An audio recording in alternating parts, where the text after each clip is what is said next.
तो दोस्तों आज हम प्रीवियस ईयर करने वाले हैं बिहार बोर्ड का 10वीं क्लास। आप क्लास के साथ में जुड़ जाइए। देखिए, पेपर में जाने से पहले आपको हर एक प्रीवियस ईयर प्रैक्टिस सेट करके जाना है। बीएसईबी पटना के चैनल पर, यूट्यूब चैनल पर है, अपलोड है। आपको हर एक सेट को, हर एक वीडियो को करके जाना है। अगर आप मात्र इतना ही करके जाते हैं तो 70% नंबर, अगर आप कहीं पढ़ाई ज़्यादातर नहीं किए हैं, शुरू से नहीं पढ़े हैं, सालों भर नहीं पढ़े हैं, तो आप 70% नंबर स्कोरिंग कर सकते हैं। मात्र इतना ही वीडियो देख करके, मात्र इतना ही वीडियो देख करके आप 70% मैथ में नंबर स्कोरिंग कर सकते हैं। कोई डाउट नहीं है। तो आइए आप क्लास के साथ में जुड़ जाइए। देखिए, जो कि पहला नंबर क्वेश्चन अपना दिया हुआ है 7/20, जो कि ऊपर नंबर क्वेश्चन को देख सकते हैं। ऊपर दिया हुआ क्वेश्चन 7/20। अब पूछा है कि शांत है कि अशांत है। कभी भी आपको हर को देखना है। कभी भी ऐसा क्वेश्चन पूछ दिया जाए शांत है कि अशांत है, तो आपको हर को देखना है। हर का अभाज्य गुणनखंड लिख देना है। जैसे 20 को हम लोग लिखेंगे अभाज्य गुणनखंड के रूप में, तो कितना हो जाएगा 7/20 को लिखेंगे तो कितना हो जाएगा 7/20 को लिखेंगे कितना हो जाएगा 4 गुणे कितना हो जाएगा 5। एक बार और छोटा सा अभाज्य में लिखेंगे, क्योंकि ये 4 अभी भी अभाज्य नहीं है, तो इसको लिखेंगे 2 गुणे कितना हो जाएगा 5 हो जाएगा। और अभाज्य के रूप में अब हम लिख लिए हैं। नीचे अगर 2 का सेट कितना भी आ जाए, घात से मतलब नहीं होता है। 5 का सेट कुछ भी आ जाए, वो हमेशा क्या बनता है, शांत बनता है। लेकिन शर्त भी पता होना चाहिए। कभी कभी नहीं भी बनता है, लेकिन शर्त पता होना चाहिए, तभी वो पता आप कर सकते हैं कि शांत कब होता है, अशांत कब होता है। जैसे 6 में अगर हम 15 लिख ले, तो इसको सबसे पहले आपको रेशियो जो होना चाहिए, अनुपात जो होना चाहिए, सबसे छोटा होना चाहिए। 6/15 इस भिन्न का सबसे छोटा अनुपात नहीं है, इसलिए ए तो नहीं होगा। इसको हम कटाएंगे, 3 से कटाएंगे, 3 दूना क्या हो जाएगा 6, और 3 पर कितना हो जाएगा 15। अब ये छोटा अनुपात बन गया। 2/5 क्या हो गया, इस भिन्न का सबसे छोटा अनुपात बन गया।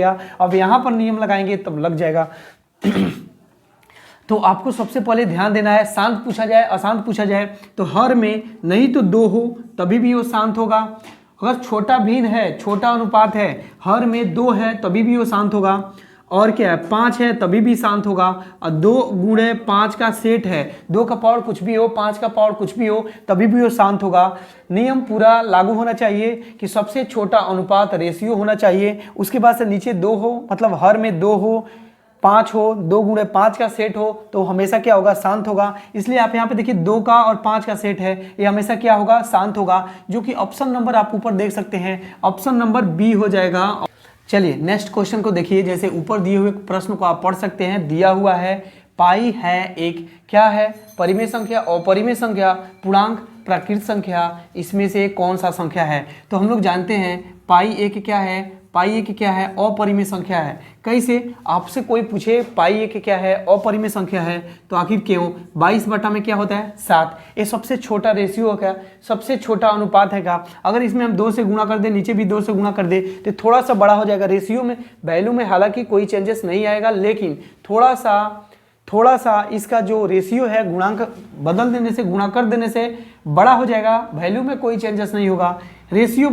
रेशियो नहीं बदलता है, गुणा कर लीजिए, भाग कर लीजिए, रेशियो पे कोई फर्क नहीं पड़ता है। 22/7 है, इसको हम लोग प्रसार, दशमलव प्रसार के रूप में लिखेंगे। मतलब ये हुआ कि हर से अंश में हम भाग करेंगे। कोई भी भिन्न होने का मतलब यही होता है कि हम हर से अंश में भाग करेंगे तो उसका एग्जैक्ट वैल्यू निकल जाएगा। एग्जैक्ट वैल्यू निकल जाएगा, उचित जो वैल्यू है, वो मूल जो है वो निकल जाएगा। 7 से भाग करेंगे 22 में, तो लगभग 3.14। और ऐसे ही हम लिखते लिखते चले जाएंगे ना, तो ऐसे लिखते लिखते इसका कोई फिक्स पैटर्न नहीं होता है, फिक्स पैटर्न रिपीट नहीं होता है, ये चलता रहता है। ऐसे आप लिखते चले जाइएगा, कई किलोमीटर लिखने के बाद भी ये संख्या खत्म नहीं होगा। इसलिए इसे हम क्या बोलते हैं, अपरिमेय संख्या बोलते हैं। तो पाई क्या है, एक अपरिमेय संख्या होगा, जो कि ऑप्शन नंबर बी में दिया हुआ है। जो तो क्वेश्चन ऊपर दिया हुआ है, आप इसे पढ़ सकते हैं। दिया हुआ है 2 संख्याओं का मौसा लसा दिया हुआ है, 15 है और 105 है। उनमें से एक संख्या कितना है, 5 है। और पूछा है दूसरी संख्या क्या होगा। तो ऐसे क्वेश्चन को करने से पहले आपको पता है,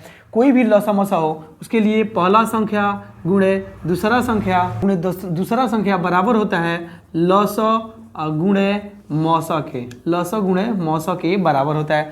जो जो वैल्यू दिया है उसे हम पुट कर देंगे। कितना दिया है, लसा कितना दिया है 105, गुणे मौसा कितना दिया हुआ है 15। और उसके बाद से पहला संख्या कितना दिया हुआ है 5 गुणा दूसरा का संख्या हम निकाल देंगे। दूसरा का संख्या इक्वल टू हो जाएगा 105 गुणा कितना हो जाएगा 15 बटा में कितना हो जाएगा 5, 5 से हम कटा देंगे, 5 से कितना हो जाएगा 15, 3 से हम गुणा कर देंगे तब दूसरा का संख्या आ जाएगा, कितना हो जाएगा 315 जो कि ऑप्शन नंबर सी में दिया हुआ है। आप ऊपर से देख सकते हैं ऑप्शन नंबर सी हो जाएगा अपना आंसर।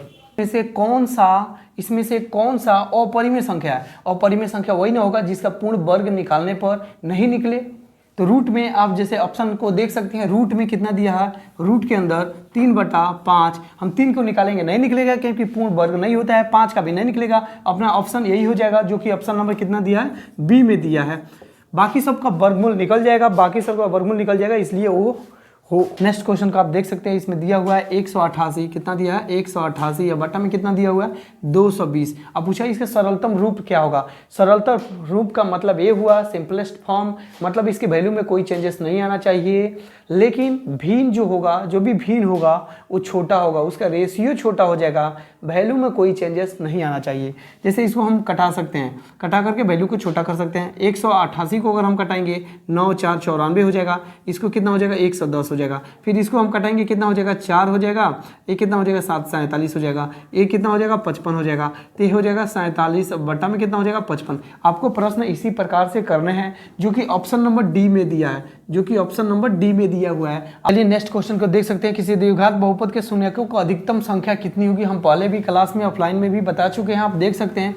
जिसका घात अधिकतम 2 होगा उसका अधिकतम 2 घात होगा, जिसका घात अधिकतम 3 होगा उसका शून्यक 3 होगा, जिसका अधिकतम घात 2 होगा उसका शून्यक 2 होगा, जिसका अधिकतम घात 1 होगा उसका शून्यक 1 होगा, जिसका घात होगा ही नहीं उसका कोई शून्यक ही नहीं होगा। इस तरीके से आप इस चीज़ को सीख सकते हैं। तो ये पूछा है द्विघात बहुपद, पूछा है कि द्विघात बहुपद मतलब ऐसा कोई बहुपद जिसका घात अधिकतम 2 हो उसका शून्यक कितना होगा, मैक्सिमम उसका शून्यक कितना हो सकता है? तो मैक्सिमम उसका शून्यक 2 हो सकता है, जो कि ऑप्शन नंबर सी में दिया है, आप ऑप्शन सी को टिक कर सकते हैं। चलिए नेक्स्ट क्वेश्चन आप देख सकते हैं, ऊपर दिया हुआ है किसी पूर्णांक p के लिए विषम संख्या का रूप है। विषम संख्या का रूप आप देखिए, हम आपको दिखा रहे हैं। आप 2p प्लस अगर 1 लिखते हैं, क्या ये ऑप्शन में दिया हुआ है p कोई भी पूर्णांक हो, चाहे वो प्लस में हो, चाहे वो माइनस हो, चाहे वो क्या हो 0 हो। आप यहाँ पे 0 भी लिखिएगा एक्सेप्शन में, माइनस में भी 1 लिखिएगा, प्लस में भी कोई भी पूर्णांक ले लीजिए, ये हमेशा यहाँ पर वैल्यू विषम ही आएगा। बाकी सब संख्या अगर कोई भी लेते हैं, बाकी सब कोई भी ऑप्शन लेते हैं तो क्या आ जाएगा, सम भी आ सकता है, विषम भी आ सकता है, कभी सम कभी विषम आएगा, लेकिन ए वाला ऑप्शन हमेशा क्या आएगा, विषम आएगा। और पूछा भी है कि कौन सा ऑप्शन है, कौन ऐसा रूप है जो हमेशा विषम ही देगा, तो यही है। पी का वैल्यू अगर 0 करेंगे तो पूरा टर्म क्या हो जाएगा 0 हो जाएगा, 1 बच जाएगा, 1 जो कि विषम होता है। -1 पुट करेंगे तो कितना हो जाएगा -2 प्लस में 1 कितना हो जाएगा, -2 प्लस में 1 कितना हो जाएगा 1 हो जाएगा, जो भी फिर विषम होता है। इस तरीके से कोई भी वैल्यू हम पुट करेंगे हमेशा हमको विषम ही मिलेगा, यही ऑप्शन हो जाएगा। ऑप्शन नंबर क्या हो जाएगा, ए अपना हो जाएगा आंसर। चलिए ए वाला क्वेश्चन बहुत झकास है, बोर्ड में कई बार 4 बार 5 बार एक क्वेश्चन बोर्ड में आ चुका है, इसको बहुत ज्यादा ध्यान से सुनिएगा। आप एक क्वेश्चन को देखिए, बहुत ज्यादा आसान भी है। देखिए केंद्र वाले पूछा है कि ओ केंद्र वाले किसी वृत्त पर, क्या पूछा है, ओ केंद्र वाले किसी वृत्त पर, ओ केंद्र वाला कोई वृत्त है, अब पी बिंदु से कोई बाहरी बिंदु है पी, और यहाँ से स्पर्श रेखा हम खींचते हैं, यहाँ से हम स्पर्श रेखा इस पे खींचते हैं, कोई भी स्पर्श रेखा खींचते हैं। अब बोला है कि पी आर तथा पी एस है, ये क्या हो जाएगा पी आर तथा क्या हो जाएगा पी एस, ये पॉइंट खींचा हुआ है जो है स्पर्श रेखा है। और यदि पी आर 8 है, क्या है पी आर अगर 8 है तो पी एस कितना होगा? हम लोग जानते हैं किसी भी वृत्त पर स्पर्श रेखा एक बिंदु से 2 स्पर्श रेखा अगर खींचा जाता है तो दोनों स्पर्श रेखा आपस में क्या होता है, बराबर होता है, बराबर होता है, बराबर हो सकता है। हमेशा दोनों स्पर्श रेखा क्या होगा, बराबर होगा। पिछले बार भी ये पेपर में आ चुका है, ये 8 है ना, ये भी कितना हो जाएगा 8 होगा। अगर ये 10 होगा तो 10 होगा, 12 होगा तो 12 होगा, 20 होगा 20 होगा। स्पर्श रेखा वृत्त के किसी भी बाहरी बिंदु से वृत्त के ऊपर खींचा गया स्पर्श रेखा हमेशा बराबर होता है, हमेशा क्या होता है, बराबर होता है। बराबर होने का मतलब ये हुआ, ये 8 सेंटीमीटर, ये भी 8 सेंटीमीटर, 8 का 8, ये हमेशा आपस में क्या होगा, बराबर होगा। बस जो कि ऑप्शन नंबर आप ए में देख सकते हैं, जो कि ऑप्शन नंबर ए में आप देख सकते हैं, ऑप्शन ए हो जाएगा अपना सही। नेक्स्ट क्वेश्चन देख लीजिए, अगर इसमें दिया हुआ है ए एक्स क्यू और प्लस में कितना है बी एक्स स्क्वायर प्लस सी एक्स और प्लस में डी, और इसका शून्यक क्या होगा, पूछा है कि अल्फा इंटू बीटा प्लस में बीटा इंटू गामा प्लस में गामा इंटू अल्फा, इसका एक किसका वैल्यू होगा, ये कितना होगा, एक इसका वैल्यू होगा। तो हमको पता है ये कितना होता है, सी बाई ए होता है। ये फार्मूला आपको पता होना चाहिए, कितना होता है, सी बाई ए होता है। सी बाई ए जो कि ऑप्शन नंबर सी में दिया हुआ है, जो कि ऑप्शन नंबर सी में दिया हुआ है। नेक्स्ट क्वेश्चन को देख सकते हैं, इसमें दिया हुआ है दो रैखिक समीकरण के आलेख समांतर रेखाएं हैं। क्या है, समांतर रेखाएं इसी को बोलते हैं क्या, जब दो लाइन आपस में समान हो, सामने सामने हो, इसके बीच की डिस्टेंस, बीच की दूरी जो है हर बिंदु पर बराबर ही हो, हर बिंदु पर इसके बीच की दूरी आपस में क्या हो, बराबर हो, इसी को तो बोलते हैं समांतर रेखाएं। अब सवाल ये है कि इसमें इस समीकरण का यूं का हल होगा, कितना हल होगा, इसमें दिया कितना हल होगा। हल तब निकलता है ना जब दो लाइन आपस में जितनी जगह कटान करती है, जितनी बार कटान करती है, एक बार कटी एक हल होगा, और एक लाइन खींचिए और कोई लाइन दूसर की जितनी बार काटेगा उतना ही हल होगा, एक होगा, दो होगा, तीन होगा, जितना बार उस लाइन को काटेगा उतना ही हल होगा। तो एक बार काटी कितना हल होगा, एक हल होगा। अच्छा, दो बार काटी दो हल होगा। एक लाइन अगर उसी लाइन के ऊपर आ जाए तब कितना हल होगा, तब अनंत हल होगा। देखिए कैसे, एक लाइन अगर दूसरी लाइन के जस्ट ऊपर आ जाए तो ये तो अरबों खरब ऐसे पॉइंट होगा जहां जहां पर एक दूसरे पॉइंट से कटा हुआ है, क्योंकि जस्ट उसके ऊपर ही तो है, इसलिए क्या हो जाएगा, अनंत हल हो जाएगा। तो इसमें हमको पूछा है कि जब पैरेलल है तो ये क्या है, समांतर है, तो इसका मतलब कोई कटान नहीं है, कोई कटान नहीं होगा तो कोई हल नहीं होगा, ना कटान होगा कोई हल नहीं होगा, एक बार कटान होगा एक हल होगा, दो बार कटान होगा दो हल होगा। समपाती इसी को बोला जाता है, जब एक लाइन दूसरी लाइन के ऊपर आ जाए इसका मतलब अनंत हल होता है, मतलब अरबों खरब इसका हल निकल जाएगा। तो उस कंडीशन में निकलता है जब एक लाइन दूसरे लाइन के ऊपर आ जाए। लेकिन इस कंडीशन में तो कभी एक कटान हुआ ही नहीं है, तो नहीं कटान होगा तो कोई हल नहीं निकलेगा, बस यही हो जाएगा अपना हल। मतलब रैखिक है, इसमें दिया हुआ है क्या, रैखिक समीकरण की समांतर होगा तो कोई हल नहीं होगा, समांतर होगा कोई हल नहीं होगा, जो कि ऑप्शन नंबर डी में दिया है। क्या हो जाएगा, ऑप्शन नंबर डी हो जाएगा। नेक्स्ट क्वेश्चन को देख लीजिए, इसमें दिया हुआ है 2x का क्यूब और प्लस माइनस में 5x का स्क्वायर और माइनस में कितना हो जाएगा 14x प्लस में 8। पूछा है शून्यकों का योगफल, इसका अधिकतम घात कितना है, अधिकतम घात इसका 3 है, इसका 2 है, तो अधिकतम घात क्या होगा 3। जैसे ही अधिकतम घात 3 होगा इसका मतलब इसका शून्यक भी 3 होगा, अधिकतम घात 2 होगा द्विघात बहुपद में तो इसका शून्यक भी 2 होगा। इस तरीके से आपको समझना है कि अधिकतम घात जितना होगा उतना ही इसका शून्यक होगा, मतलब उतना ही शून्यक होगा। शून्यक निकालने का मतलब क्या होता है, शून्यक निकालने का मतलब होता है इस पूरे बहुपद में जहाँ जहाँ x है वहाँ वहाँ अगर हम शून्यक, मतलब बहुपद का जो शून्यक है उसको अगर हम पुट कर दे, वैल्यू रख दे, इसको हल निकाले तो पूरा वैल्यू क्या हो जाएगा, 0 हो जाएगा, इसलिए हम ऐसे करते हैं। अब देखिए इसमें पूछा कि इसका योगफल, जो भी शून्यक निकलेगा ना, जो पहला शून्यक निकलेगा, दूसरा निकलेगा, तीसरा निकलेगा, क्योंकि इसका 3 निकलेगा, अधिकतम घात 3 है तो 3 शून्यक निकलेगा।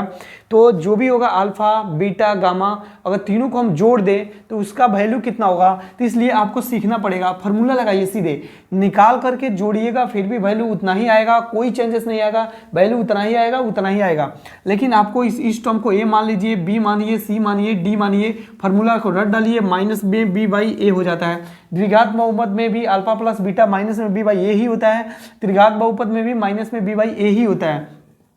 ए क्या हो जाएगा माइनस, और ए कितना हो, इसका भी माइनस क्या हो जाएगा, माइनस में 5 बटा में कितना, ए का वैल्यू कितना है 2, ए माइनस माइनस कितना हो जाएगा प्लस, ए कितना हो जाएगा 5 बटा में 2, 5 बटा 2, जो कि ऑप्शन नंबर डी में दिया हुआ है। आप देख सकते हैं ऑप्शन नंबर डी अपना हो जाएगा सही। जैसे आप देख सकते हैं ऊपर दिया हुआ है 9x स्क्वायर माइनस में 1 बराबर में 0। पूछा है इसका शून्यक क्या होगा, वास्तविक होगा, काल्पनिक होगा, समान होगा कि असमान होगा। आप ऑप्शन को भी देख सकते हैं, तो हम निकालेंगे 9x स्क्वायर बराबर में कितना हो जाएगा, 1 माइनस 1 है। जैसे ही हम लोग बाएं से दाएं भेजेंगे इसका चिन्ह क्या हो जाएगा, बदल जाएगा, माइनस से प्लस हो जाएगा, प्लस से माइनस हो जाएगा, इस प्रकार से वो चेंज हो जाता है।